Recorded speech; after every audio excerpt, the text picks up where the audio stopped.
et nous ouvrons la parole dans le livre des Juges. C'est pas que j'ai envie de vous juger, hein, loin de là, hein, ça n'a rien à voir.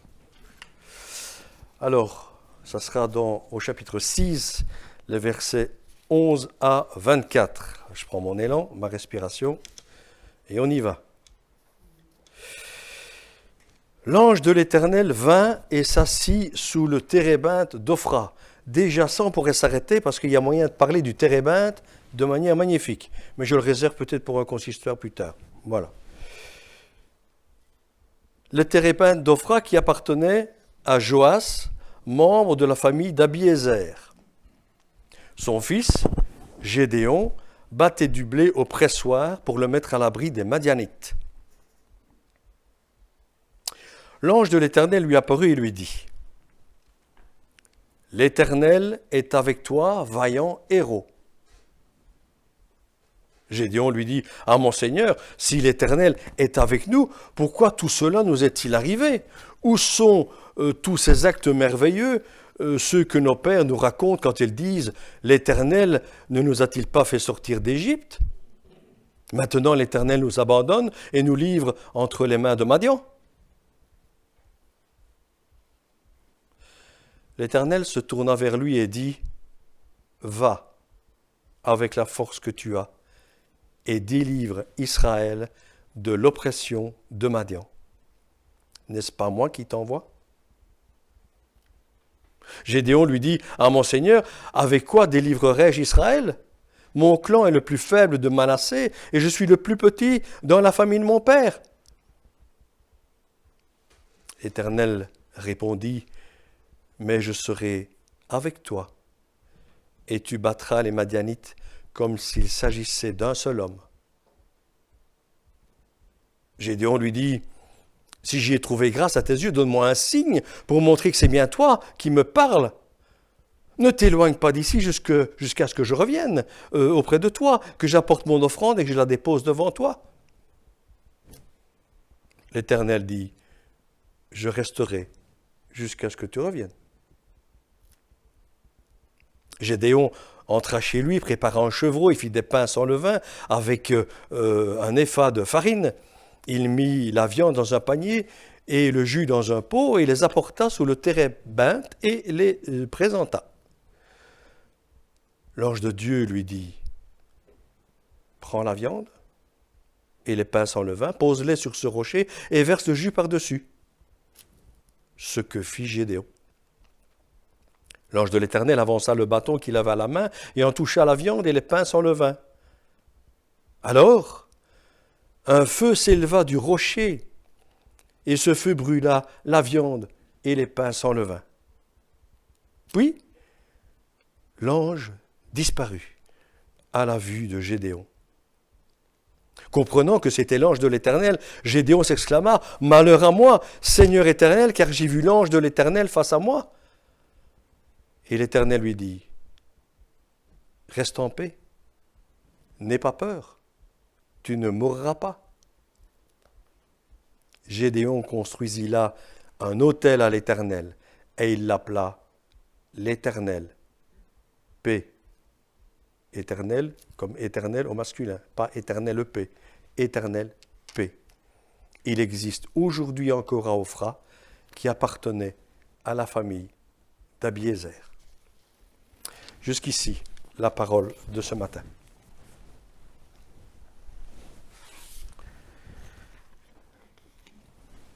Frères et sœurs, avec ce dernier culte, ce dernier dimanche des mois de l'été, c'est dommage, mais c'est comme ça, l'été est fini. Bon, ça sera l'automne pour tout le monde. Mais il n'est peut-être pas trop tard pour nous faire voyager.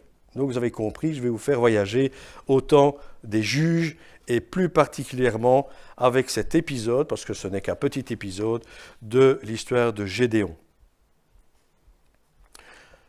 Après cette lecture, on peut avoir plusieurs réactions à ce texte. Nous avons entendu l'expression « vaillant guerrier ». Dans d'autres Bibles, on peut dire, d'autres traductions, on peut lire « vaillant héros ». Gédéon qui se cache des Madianites pour battre son blé n'a l'air ni très vaillant, ni très guerrier. L'ange de l'Éternel, l'ange du Seigneur, se moquerait-il de lui? Va avec la force que tu as. Gédéon est le plus jeune de sa famille et son clan est le plus faible en Manassé. Quelle peut donc bien être sa force?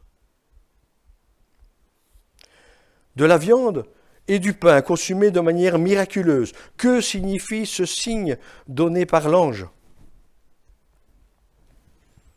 Autre question peut-être.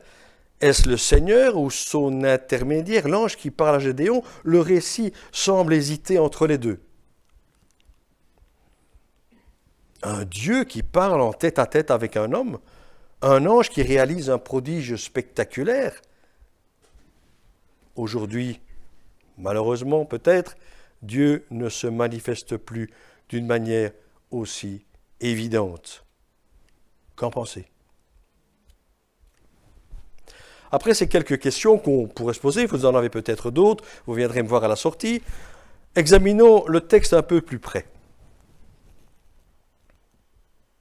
Il y a effectivement dans ce récit un jeu constant entre le Seigneur lui-même et son ange. Au verset 11, 12, 20, 21, 22, il s'agit de l'ange.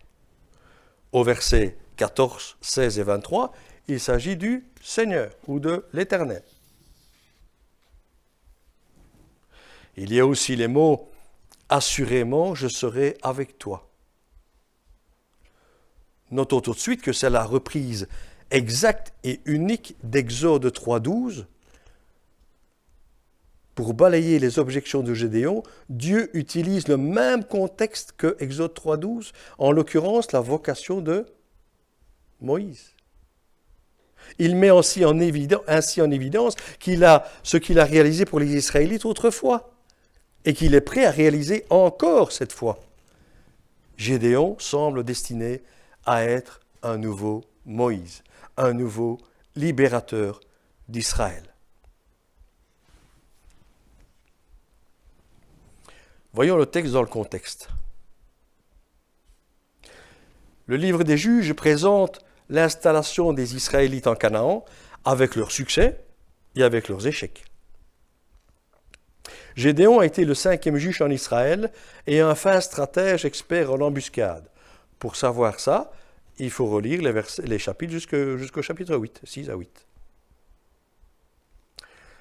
Le livre nous expose d'une part la faiblesse et l'humiliation d'Israël, due à sa déloyauté, à sa désobéissance, et d'autre part le jugement de Dieu néanmoins fidèle, manifestant inlassablement sa volonté de venir au secours des siens, au secours de son peuple, pour refaire la paix. Ainsi, il y a des stéréotypes dans la Bible. Les fils d'Israël font ce qui est mal aux yeux du Seigneur, ou se mettent à adorer d'autres dieux. Le Seigneur les livre aux mains d'un tel ou tel ennemi. Les fils d'Israël crient au Seigneur s'ils n'en peuvent plus. Celui-ci suscite un juge ou un sauveur qui délivre Israël ou ramène la paix dans le pays. Ça se produit plusieurs fois dans la Bible. C'est un stéréotype. Ici, l'oppression madianite est justifiée par le fait qu'Israël s'est mal conduit et a adoré d'autres dieux. Harcelé par un ennemi puissant, soumis à d'incessantes razzias sur les récoltes, sur les moissons et autres, affaiblis et affamés, les Israélites n'ont d'autre solution que de se cacher et tenter de soustraire leur récolte aux pilleurs. Comme Gédéon, battant le blé dans un pressoir, creusé dans la roche pour passer inaperçu. Les chapitres 6 à 8 du livre des Juges racontent la façon pour le moins originale dont Gédéon a pu se débarrasser, le pays des Madianites. Le héros est décrit comme un personnage, certes négligeable, cadet de la famille, membre d'un clan insignifiant, hésitant, méfiant, cherchant à se rassurer en multipliant les demandes et les signes, et avec la peur au ventre. C'est un trouillard, en fait, comme moi. peut-être comme vous, je ne sais pas. On est tous faits de la même pâte. Voyons le texte par groupe de versets. Des versets 12 à 18, par exemple.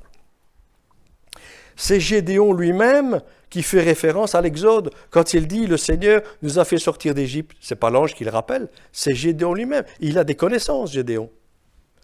Il mentionne la libération par excellence, constitutive de l'identité du peuple d'Israël. Si j'ai bien compté, les Juifs sont en l'an 5782.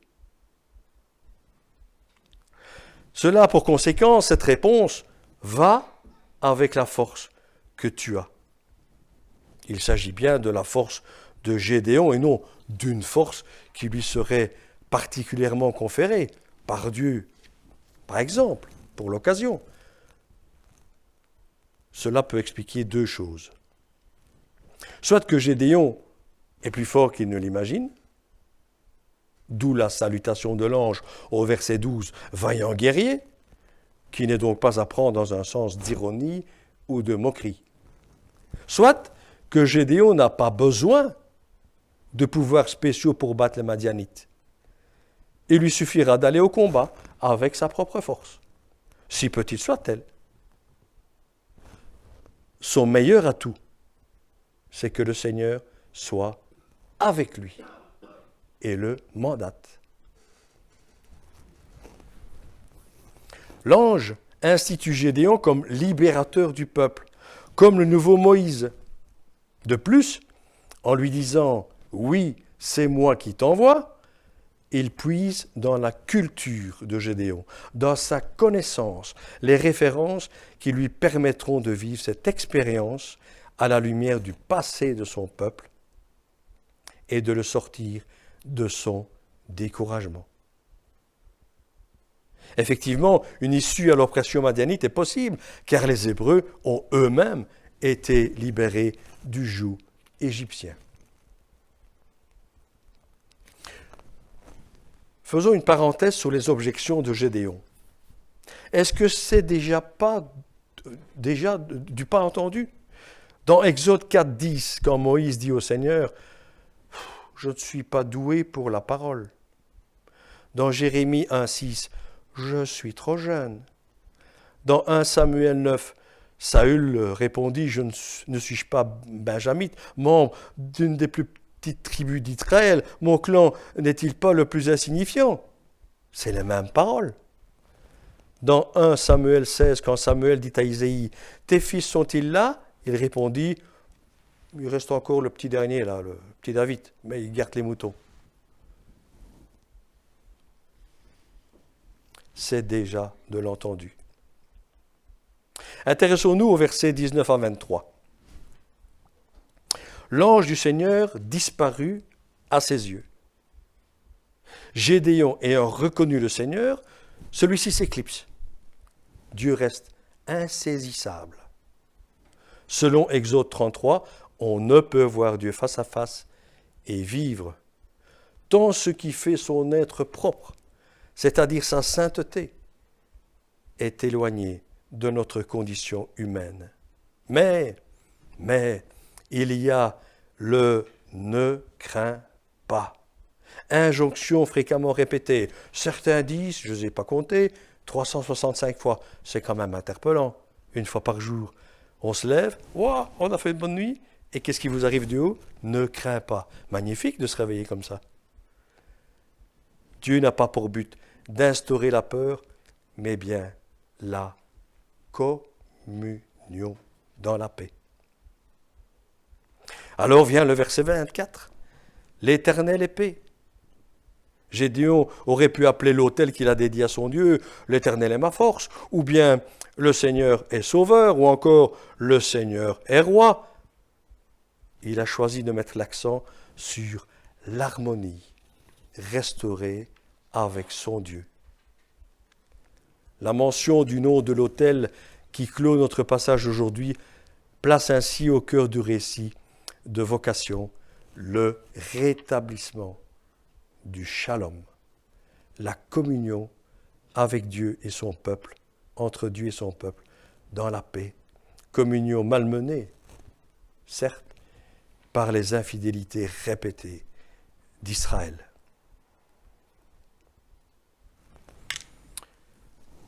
Dégageons des idées maîtresses ensemble. Premièrement, un Dieu qui se révèle tout en se cachant. L'identité de l'interlocuteur du héros n'est jamais clairement avérée. Est-ce un ange? Est-ce Dieu lui-même? Je l'ai dit tout à l'heure. Pour Gédéon, cela ne fait guère de différence. Il s'effraie autant d'avoir eu affaire au messager de Dieu que s'il avait vu Dieu en personne. En se manifestant par l'intermédiaire d'un messager, Dieu se rend proche des humains. Mais au moment où il est identifié, il se dérobe, car nul ne peut circonscrire ni le retenir. Tout au plus, dans ces moments-là, on peut passer en sa présence comme quelques instants d'éternité qu'on voudrait qu'il se prolonge. J'espère que vous avez déjà vécu ça dans votre vie. Quelques instants de bonheur intense. Le Seigneur est là, près de moi. Et on voudrait prolonger la nuit ou bien prolonger ces moments. Qu'est-ce que vous en pensez? Est-ce que vous avez déjà vécu ça? Un moment d'éternité où le temps paraît suspendu et la communion avec lui complètement établie. Mais malheureusement, on le sait, cela ne saurait s'inscrire dans la durée. Mais c'est des moments qui restent là, au fond du cœur. Trop de choses, par notre condition humaine, nous séparent du tout autre. Nous ne sommes pas encore dans le royaume. Un pied dans le royaume pour le moment. Mais nous ne sommes pas encore tout à fait dans le royaume, où nous verrons face à face. Le récit d'Emmaüs en Luc 24 se situe dans la même ligne de pensée. Jésus ressuscité d'une nature différente de la nôtre disparaît au moment même où les disciples le reconnaissent. Deuxième idée maîtresse. Avons-nous affaire à un abandon de Dieu ou un abandon des hommes? L'exclamation de Gédéon « Le Seigneur nous a délaissés » est une appréciation toute humaine de la situation. Juge 6, 1, 6, 10 nous en donne une autre. Ce n'est pas le Seigneur qui a délaissé son peuple, mais bien l'inverse. Ce que le peuple perçoit comme un abandon, en réalité est une correction de la part de Dieu. En tous les cas, il y a au début du récit une rupture de contact total entre Dieu et les Israélites.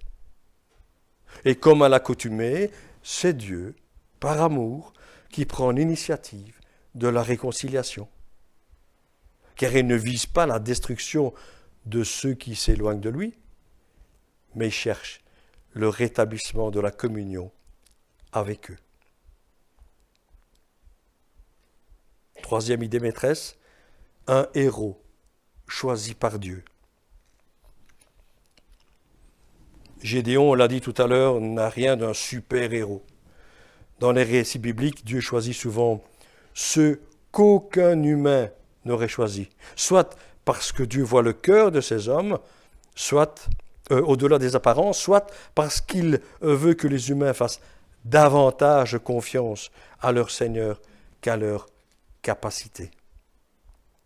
On peut aussi remarquer que Dieu choisit les petits, les faibles, les pauvres, pour confondre les puissants. Il fait fi des barrières sociales érigées par les hommes et se préoccupe uniquement des personnes, comme nous le prouvent les paroles du cantique de Marie. Jésus, un bébé.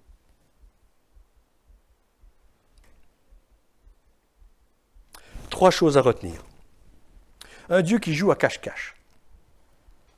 Qui de nous, à l'occasion d'un événement grave survenu dans sa vie ou celle d'un proche, ne s'est jamais senti lâché par Dieu? Ou tout au moins ne s'est pas interrogé sur son action et son soutien, ou son manque d'action et son manque de soutien. Nous nous prenons alors à douter, comme Gédéon, de l'amour de Dieu, de son engagement en notre faveur. Et voilà qu'au détour peut-être d'une conversation avec un frère, une sœur, un coup de téléphone, quelque chose qu'on a lu, un instant de recueillement peut-être, quand au contact semblait rompu avec lui, nous percevons une trace de sa présence, un écho de sa voix, une caresse sur le cœur qui nous pousse à dire, peut-être avec les larmes aux yeux, en fait, tu étais avec moi. Seigneur, c'est moi qui n'étais pas avec toi. Instant fugace où l'on goûte à nouveau, tout au très fond de soi, une pleine communion avec notre Dieu. Mais pourquoi Dieu se cache-t-il ainsi? Pourquoi ne se manifeste-t-il que fugitivement ou indirectement? Ne serait-ce pas pour nous laisser faire nos propres choix? Nous garder notre liberté? Tracer notre propre route? Et ménager notre vulnérabilité, car sa nature infinie, excessive, ne pourrait qu'anéantir notre liberté, notre personnalité faillible et limitée. Nous ne saurions aimer un Dieu qui nous écraserait par sa perfection et son extraordinaire dynamisme. Alors il est cool avec nous. Il nous laisse notre liberté.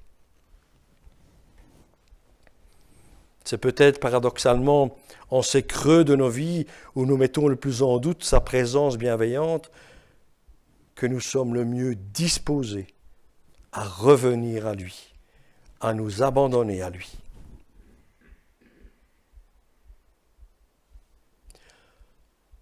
On peut tirer un parallèle entre la situation vécue par les Israélites au temps de Gédéon et celle que nous pouvons vivre comme chrétiens aujourd'hui. De même qu'Israël s'affaiblissait d'année en année, il faut bien le reconnaître, nos églises périclitent. Nos lieux de culte sont désertés, pas à Marcinelle. Oh, merci Seigneur. Les cercles des fidèles se réduisent comme peau de chagrin et les valeurs évangéliques sont dédaignées par notre société de consommation et de compétition. Nous pouvons avoir l'impression, comme les Israélites, de nous évertuer à semer sans profiter de la récolte. Grande est la tentation de battre notre blé dans notre pressoir, comme Gédéon, c'est-à-dire nous faire tout petit dans l'espoir de sauver le peu qui nous reste, en multipliant les concessions à l'égard de ceux auxquels nous nous adressons, en édulcorant l'Évangile. Nous pouvons également soupçonner Dieu de se détourner de nous et ou accuser de laisser l'Église dépérir. Notre seule assurance dans cette situation est la promesse de Dieu que Dieu nous adresse à travers le texte que nous avons lu. Je serai avec toi. Ne nous a-t-il pas envoyé son Fils, l'Emmanuel, Dieu avec nous, comme garantie de sa présence et de son soutien? Même si nos églises passent par un temps de récession, nous pouvons avoir confiance que Dieu ne nous abandonnera pas et qu'il nous aidera à mobiliser toutes nos ressources, comme il l'a fait pour Gédéon, afin que nous construisions envers et contre tout, que nous continuions envers et contre tout à proclamer l'Évangile, à servir nos frères et sœurs, riches de ce bel héritage que nous avons reçu.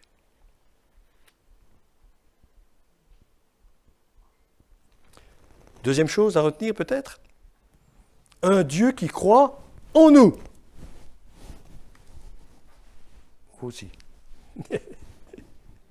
Gédéon doute de Dieu, mais Dieu ne doute pas de Gédéon. Comme Gédéon, il peut nous arriver de nous sentir indignes, hésitants, chancelants face à ce que Dieu attend de nous. Pourtant,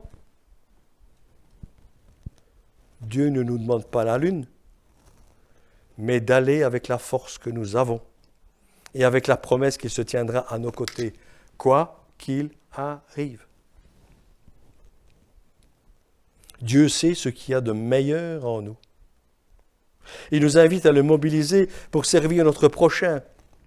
Il nous est parfois difficile de décerner la meilleure part de nous-mêmes. Nous avons besoin pour ce faire de l'aide de l'Esprit et parfois des conseils d'autrui, de frères et de sœurs, qui voient autre chose en nous que ce que nous voyons en nous. Chacun est appelé à être un ange pour l'autre, pour les autres, un messager de Dieu qui sache prononcer les paroles qui guérissent et qui redonnent confiance. Voici une anecdote que je vous raconte pour vous montrer que nous sommes tous faits de la même pâte. Quand Dieu nous parle, on freine des 4 pattes, si vous en avez 4. Cela m'est arrivé l'an passé. Nous étions au CA, Charleroi-Nord, pour faire les emplettes vestimentaires. Plutôt ma femme que moi. On le sait bien, c'est comme ça. C'est les femmes qui se changent plus souvent. En entrant dans le magasin, mon attention était attirée par un jeune couple. Normal, qui n'avait rien d'extraordinaire pour attirer mon regard. C'est alors qu'une voix intérieure me dit avec force, « Apporte ma bénédiction ». Première réaction, comme Gédéon, c'est quoi cette idée?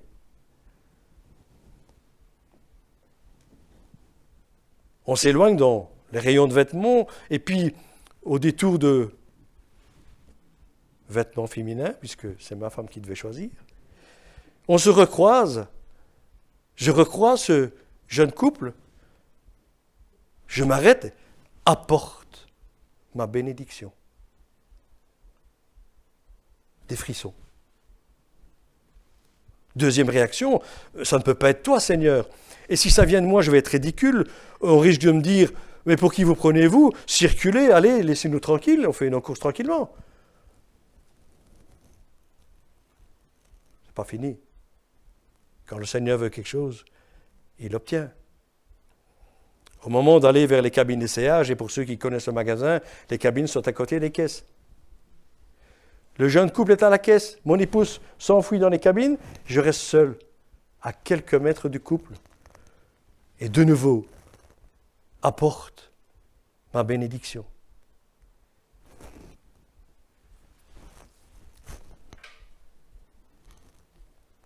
Seigneur, je veux bien croire que c'est toi. Il y a une démarche.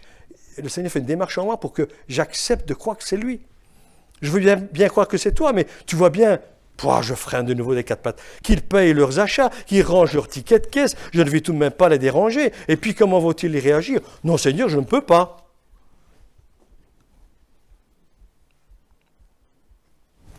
Alors qu'ils quittent la caisse et qu'ils pourraient passer par un autre endroit, ils passent à 1 mètre de moi. Apporte ma bénédiction. J'y tiens plus. Seigneur, je capitule, ils sont là, ils vont partir. J'aurai plus l'occasion de te dire non. Alors je dis oui.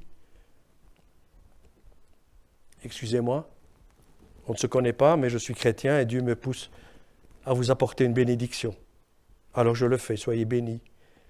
Je ne sais pas pourquoi, cela ne m'est jamais arrivé, je n'ai pas eu le temps de me répondre en excuse.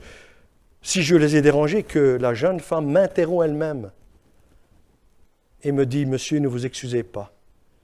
J'ai perdu ma maman il y a 1 an, aujourd'hui. Je vous remercie. Et on s'est quittés. Mes yeux ont fondu en larmes pendant un certain temps. Je n'étais même pas gêné au magasin de pleurer, tellement c'était fort. Heureux et soulagé de ne pas avoir été remballé vertement. Pour qu'est-ce qui se prend celui-là? D'avoir compris que cela venait du Seigneur. Et heureux, soulagé de ne pas avoir manqué l'occasion d'accomplir une bonne œuvre qu'il avait préparée d'avance. D'avoir apporté du réconfort sans doute. En tout cas, le Seigneur l'aura prolongé à sa manière. Et il nous demande de semer. Et c'est lui qui arrose. Et c'est peut-être quelqu'un d'autre qui récolte. Il n'est pas demandé d'être de grands héros, mais des héros simples de Dieu. Gédéon est un héros auquel on peut facilement s'identifier. D'origine modeste, il n'a pas comme d'autres d'aptitudes remarquables. Il est un homme hésitant, ambivalent, prudent. Il entreprend pourtant des actions audacieuses si vous relisez les chapitres suivants, 7 et 8 notamment, dans les Juges. Vous verrez que ses actions sont audacieuses. Il se montre défiant envers son Dieu et choisit néanmoins de lui obéir. Bref, il peut ressembler à n'importe lequel d'entre nous. Et c'est en cela qu'il est un héros exemplaire, malgré sa petitesse. Il n'est nul besoin d'atteindre la perfection pour se mettre au service de Dieu. Ici, Dieu doit donner 3 garanties à Gédéon. 2 assurances orales, c'est moi qui t'envoie et je serai avec toi. Et puis encore un signe. Je n'ai pas demandé tout ça. Je n'aurais pas pu faire un barbecue au CA. Ce n'est pas possible. Pour nous, les choses se passent souvent de la même manière lorsque nous ne nous sentons pas à la hauteur d'une tâche que nous devons accomplir. Nous faisons le compte de nos insuffisances au lieu de regarder à nos qualités. Dans le domaine spirituel, nous pouvons aussi manquer d'estime, au point de nous considérer comme méprisables aux dieux de Dieu. Mais t'es fort, toi, Seigneur, fais-le toi-même. Et nous enfoncer alors dans une spirale infernale d'autodénigrement, de culpabilité, qui risque de nous faire voir Dieu comme un juge implacable et cruel, à l'égard duquel nous ne serons jamais quittes. Oui, ça va, c'est toi plus fort, mais débrouille-toi tout seul. Non, Dieu ne travaille pas comme ça. L'histoire de Gédéon nous laisse entrevoir un Dieu bien différent, qui porte sur nous un regard bienveillant, tout en nous assurant de son soutien et de sa volonté de salut. Un Dieu qui décide de ne pas se passer de nous pour agir, qui choisit d'utiliser les hommes et les femmes que nous sommes, tels que nous sommes, qui cherche enfin à nous donner cette confiance qu'il peut, au travers de nous, avec nous, en dépit de notre petitesse, faire de grandes choses. Nous sommes tous appelés à être des héros de Dieu, H-E-R-O-S, en étant des héros, H-E-R-A-U-T-S, c'est-à-dire des messagers de l'Évangile. Le jeu de mots était à faire ce matin. Troisième idée à garder, voir pour croire ou quel signe pour quelle foi. Voir pour croire ou quel signe pour quelle foi. Gédéon réclame un signe pour tester toute la crédibilité de son interlocuteur. Est-ce bien toi? L'ange, loin de s'offusquer, le lui accorde. Et il est bon, frères et sœurs, de mesurer la validité des paroles qui nous sont adressées. Pourtant, pour autant, recevoir un signe de Dieu ne suffit pas à avancer avec confiance. Dans la suite du récit, Gédéon redemande une preuve sitôt qu'il en a obtenu une. Il a vraiment la peur au ventre. La foi ne se nourrit pas de garanties. Elle reste toujours un pari, un saut dans le vide, un renoncement à la maîtrise, un consentement inintelligible et à l'insondable, à l'inintelligible et l'insondable qu'est le Seigneur. Être croyant, c'est avancer continuellement sur le chemin étroit d'une crête. C'est se montrer confiant sans être naïf, courageux sans être imprudent, léger sans être insouciant. En outre, sans la foi qui interprète ce qui se passe devant nos yeux comme un signe, celui-ci reste lettre morte sans cette foi. le plus éclatant des miracles ne sera jamais qu'une hallucination ou un concours de circonstances aux yeux de l'incrédule, celui qui ne veut pas croire. Il ne suffit pas de voir pour croire. En réalité, il faut croire pour voir. Gédéon, à première vue, n'est pas un modèle de croyant, contrairement à Abraham. Il n'exécute pas les ordres de Dieu sans discuter, mais demande des garanties. Et la promesse divine ne lui suffit pas. Quelque part, on ne peut que louer sa prudence, car l'histoire humaine compte assez d'exemples à même de nous alerter sur les horreurs ou les stupidités commises au nom d'une ou l'autre divinité. Vous voyez de quoi je peux parler. Il est légitime de vérifier si une parole vient vraiment de Dieu ou d'une personne mal avisée, voire mal intentionnée. Être croyant n'est pas être crédule, naïf. Et Dieu ne nous demande pas non plus de nous comporter en abrutis téméraires. J'ai vu, c'est ainsi que je fonce. Oh! Gédéon demande et reçoit un signe spectaculaire, attestant la validité de ce que l'ange dit. En ce qui nous concerne, inutile de s'attendre à de telles manifestations de puissance. Jésus s'est toujours refusé à utiliser le miracle comme moyen de convaincre les incrédules. Sa résurrection elle-même a été d'une singulière discrétion. Le Dieu de Jésus-Christ se révèle dans la faiblesse, dans la petitesse d'un Messie rejeté et crucifié. Les signes qu'il nous donne sont fragiles car Dieu ne s'impose pas. Dans les sacrements, dans la parole prêchée, dans l'intimité de la prière, il n'y a rien à voir, mais tout à croire. Si l'on pense avoir besoin de démonstrations éclatantes pour faire confiance à Dieu, remarquons que Gédéon n'a pas tant été conforté par le prodige que par son sens, le rétablissement du shalom, le rétablissement de la paix. Le Seigneur est paix. En hébreu, le mot shalom est une notion forte qui désigne l'équilibre des relations, toutes les relations. L'harmonie, la communion.